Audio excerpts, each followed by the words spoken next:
And ito pa guys, yung pahabol, no? Again, this is financial gains, no? Sabi ko nga sa inyo, puro pera ito guys, puro kashing-kashing ko, mapapansin nyo, puro bilog, diba? Ayan, no? So, napapaligiran talaga kayo ng sandamakmak na pera. Ngayong November guys, so, wag nyo itong sayangin. Maging receptive kayo, maging ready kayo sa pagtanggap nitong mga blessings na to at mga biyaya na to. So, i-main nyo yan guys, sa comment section, okay? Main, kaperahan, abundance of money, kashing-kashing, kasaganaan, yan, i-main yan guys.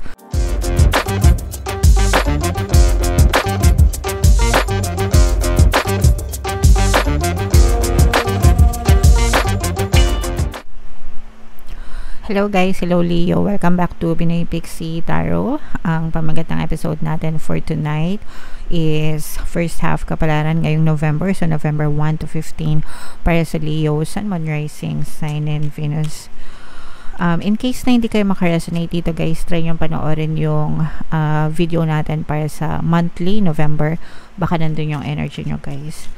And naka-upload na guys yung inyong 2025 kapalaran para sa bawat zodiac sign. In case na hindi nyo pa napapanood, punta lang kayo guys dun sa ating YouTube homepage. Hanapin nyo lang yung video dun sa zodiac sign nyo.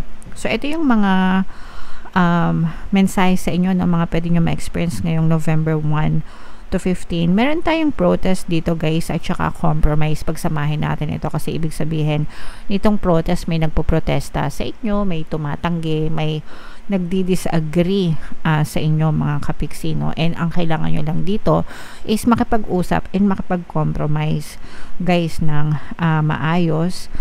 You take into consideration kung ano yung gusto nila, and kung parang mag-usap kayo ng maayos mga kapiksi, alamin nyo kung ano yung gusto nila and you tell them as well kung ano yung gusto nyo, tapos mag-meet kayo halfway, diba? Kumbaga 50-50 bigayan mga kapiksi para everybody happy. Sabihin nyo kung ano yung pwede nyong isakripisyo para sa kanila and ask them what they can give you as well in return. So yung ganon, lahat naman yan nadadala sa mabuting usapan mga kapiksi.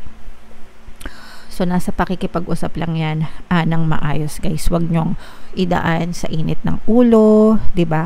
Wala kasing nare-resolve yung pagiging mainitin ng ulo mga kapiksi. Okay? Alright. And ito naman, sobrang ganda nito mga kapiksi. This is goal, no? For some of you, maaring ngayong November is ma-achieve nyo na yung mga goals nyo sa buhay, especially if nag-goal setting kayo, diba? Usually, ina-advise ko kayo na mag-goal setting kayo every year, yung pagpasok ng taon. Make plans for your life, mag-set kayo ng goals, and you try your best, no? Mag-isip kayo ng mga strategies nyo para ma-achieve nyo yung mga goals na yun. And syempre guys, sinasabayan yan ng dasal, ng pagkilos, and positibong mental diet, para kasi yun yung magtutulak, yun yung gasolina na magtutulak sa inyo para ma-achieve nyo yung mga goals nyo mga kapiksi. Okay? So ito guys, i-mine nyo na yan sa comment section. Mine, goals achieved, mine, mission accomplished, yan. So i-mine nyo na yan guys sa comment section. Comment down below if feeling nyo ito i-compromise, i-mine nyo na rin mine, compromise, reconciliation, yan. So yeah, comment down below if feeling nyo naka-resonate kayo dyan. Leo, tingnan natin yung ganap sa inyo ngayong November 1 to 15.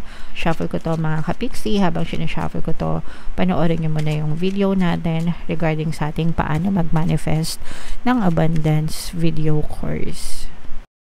Kapiksi, sawa ka na ba sa mga struggles at hirap sa buhay mo? Masipag ka ba at masikap sa buhay ngunit hindi ka pa rin umaasenso? Ilang beses ka na bang nag-attempt mag-negosyo at mag-invest pero palagi ka pa rin nalulugi? Sa pagkakataon na ito ay maaaring may subconscious beliefs ka na nagiging balakid sa iyong pag-unlad at pagyaman. Introducing, paano mag-manifest ng abundance video course. Dito ay matututunan mong ma-overcome ang mga balakid mo para tuluyan ka ng umunlad, umasenso, sumagana, maging matagumpay, successful at maswerte sa iyong kabuhayan, pera, trabaho, negosyo, salapi at kaperahan ng bonggang-bongga. Dali, mag-send na ng email sa pinoypixietarot@gmail.com at simulan na ang iyong pagyaman ngayon. Alright, so sa lahat ng gusto mag-avail ng course guys, yung promo natin ngayong November, magbibigay tayo ng 500 pesos na discount until November 30. So i-avail nyo na yan guys, sobrang ganda. And meron din tayong bagong course guys, paano mawala ang third party at magkaroon ng harmonious na relationship para mawala guys yung mga kabit na mga jowa nyo. 20% discount yan pa rin until November 30. So avail nyo na mga kapiksi. Wow, grabe naman ito guys, sobrang ganda naman ito. Mga kapiksi, Leo, kayo ay represent ng King of Wands sa ating spread. This is a very very positive energy para sa inyo. Unang-una guys, unahin na natin yung kaperahan kasi yan yung gustong-gusto talaga ng mga kapiksi natin. This is abundance of money, abundance of wealth and riches. Ito yung tag-ani season mga kapiksi mo. So tag-ani, aanihin nyo na yung mga bunga ng pinaghirapan nyo sa isang buong taon. For some of you, pwede nyo nang makuha guys yung mga bonus. Kasi ito talaga guys, no? Sabi ko nga sa inyo, November, December, bigay ng bonus, bigay ng mga incentives. Sometimes as early as November talaga nagbibigay na yung mga kumpanya. And sometimes nag-extend pa yan, may bigayan pa hanggang February, March. Naranasan ko din kasi yun guys, no? Kasi once upon a time ako'y empleyado din. So kaya yung iba, hindi lang 13th month, may 14th month, may 15th month, tas may mga plus incentives pa. So, talagang yung iba sa inyo, mananagana kayo and aanihin nyo talaga, no, yung mga bunga ng pagsisikap nyo. Kung kayo naman ay negosyante, mga kapiksi, ganun din. Parang nag-grow, no, yung sales nyo kasi syempre, maraming pera yung mga tao. So, gagastusin lang din nila yan. Kaya yung mga negosyante, talagang dumadami din yung sales, nagbo-boom, di ba? May increase talaga ng sales mga kapiksi. Kaya yung mga pinaghirapan nyo guys, talagang makikita nyo yung resulta. Marami kayong pera ngayong November mga kapiksi. So ito, i-main-main nyo na yan guys sa comment section. At saka itong maraming pera guys, ano din ito, resulta din ito ng inyong good karma mga kapiksi, okay? Hindi lang dahil sa pagsisikap nyo or hindi lang dahil sa mga bonus or 13th month, pero dahil na rin yan sa inyong good karma mga kapiksi. So binibigyan kayo ng rewards ni universe para matamasan nyo yung mga good karma. So i-main-main nyo na rin yan guys sa comment section, okay? So mine good karma, mine abundance of money, abundance of wealth, maraming pera. So i-main-main nyo na yan guys sa comment section. For some of you guys, parang may bagong opportunity na nag-aantay sa inyo. Global ito guys, no? Or parang sa ibang bansa or labas, no?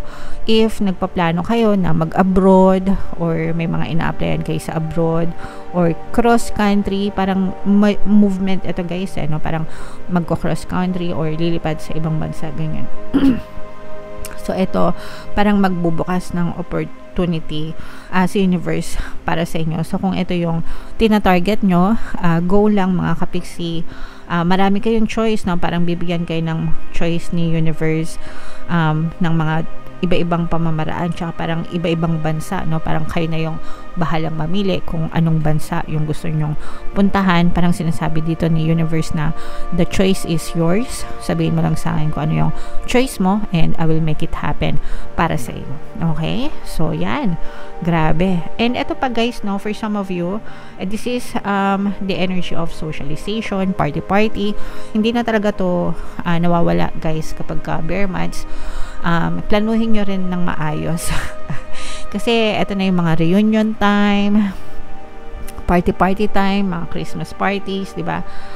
Mga get-togethers. So, planuhin nyo din mabuti mga kapiksi para yung mga baga nyo okay pa ba, di ba? Baga, yung mga atay, yan, okay pa ba yung mga atay nyo, di ba? So, alagaan mga kapiksi, schedule nyo ng maayos para makapagpahinga yung mga atay nyo. If you know what I mean, okay? Alright, so comment down below, no? I-mind nyo yan, guys. Itong mga abundance of money, opportunities sa abroad, sa ibang bansa, harvest season, good karma, party, yan, i-mind nyo yan, guys, sa comment section. Mga kapiksi. So, what else guys? Tingnan pa natin. Meron ditong presence ng air sign, Aquarius, Gemini, Libra. So, ito naman, for some of you mga kapiksi, maaari kayo magkaroon ng a little bit of disappointment sa isang person sa buhay nyo, mga kapiksi. parang hindi nyo ito makasundo. Very toxic na parang feeling nyo, guys, kahit anong gawin nyo, itong person na to parang wala siyang makita sa'yo kundi yung mga pangit na ginagawa nyo or yung pangit, ganyan, yung hindi maganda. Parang this person is always finding fault, no? Parang palagi kanyang sorry, excuse me guys. sorry. Parang palagi niyang tinitingnan yung kilos mo, nakabantay ba? Tapos parang palagi siyang naghahanap ng mali sa'yo. Okay? Kahit wala ka namang ginagawa. Parang natural na mainit lang talaga sa'yo yung dugo nitong person na to. So, if ever man na nakaka-resonate kayo, pwedeng sa trabaho ito guys. Kung ito yung sa trabaho, pwedeng yung pakinggan yung ating pampabait ng boss and mga katrabaho. Super effective dun guys. Talagang bumabait yung mga amo. Minsan nag-aano pa sila, nagbibigay pa ng mga bonus. Basahin nyo yung mga success stories dun guys. Pwede nyo pakinggan. Kung ito naman ay hindi katrabaho, let's say for example, kapitbahay or kamag-anak, whatever, pwede nyo guys pakinggan yung panghalina subliminal natin, no? Kasi yung panghalina subliminal, natural, tsaka yung mga, kung may mga nagmamaritas sa inyo guys, yan, mainit yung dugo sa inyo, yung panghalina subliminal ang pakinggan nyo mga kapiksi, kasi natural na magiging maganda yung tingin nila sa inyo and maganda din yung magiging trato nila sa inyo mga kapiksi. Pero yung panghalina kasi pambabae lang yun, no? So hindi siya pwede sa panlalaki guys. So sa mga lalaki, yun na lang pampabait ng amo yung pakinggan yung mga kapiksi. Okay? And ito pa guys, yung pahabol, no? Again, this is financial gains, no? Sabi ko nga sa inyo, puro pera ito guys, puro kashing-kashing, kung mapapansin nyo, puro bilog, diba? Ayan, no? So, napapaligiran talaga kayo ng sandamakmak na pera. Ngayong November guys, so wag nyo itong sayangin. Maging receptive kayo, maging ready kayo sa pagtanggap nitong mga blessings na to at mga biyaya na to. So i-main nyo yan guys sa comment section, okay? Main kaperahan, abundance of money, kashing-kashing, kasaganaan, yan, i-main nyo yan guys sa comment section. Alright? And comment down below if feeling nyo naka-resonate kayo dyan guys. Bunot pa tayo ng isa dito para sa inyong additional message mga kapigsi. So, basahin natin. I find a deeper meaning and personal growth amid the discomfort. So, ibig sabihin nito guys, kahit na may mga problema kayong pinagdadaanan, na nare-realize nyo pa rin kung ano yung parang purpose ng mga problema na yun sa buhay, nalalaman nyo yung mga dahilan, nakikita nyo yung mga lessons, no? And kayo yung nakikinabang doon kasi nagkakaroon kayo ng growth and development, diba? As a person, mga kapigsi, kahit na hindi masyadong kagandahan yung nangyayari. So, at the end of the day, blessings pa rin yun, no? Kasi you were blessed with the lessons, mga kapigsi. So, kaya nga sabi ko sa inyo, kahit na maka-experience kayo ng pagsubok, guys, blessings pa rin yun. So, kailangan i-own nyo pa rin yung mga yun sa buhay. At saka, kayo rin naman talaga yung makikinabang nun at the end of the day or sa dulo ng journey na yun, mga kapigsi. Okay? Alright. So, comment down below, Leo, if feeling nyo naka-resonate kayo dyan sa mga messages na yan and yung mga pinapamain-main ko sa inyo, guys, lalo na yung pera. Main nyo na sa comment section. Deserve nyo yan, mga kapigsi. Okay? Ito yung ating 2025 kapalaran, guys. Panoorin nyo na. And ito naman yung ating success stories ng paano mag-manifest ng abundance video course. Click here to subscribe. And ito yung ating mga pampaswerte subliminals. Thank you for liking, sharing, and subscribing. See you again next time. I love you all, mga kapigsi. Have a nice day. Bye-bye.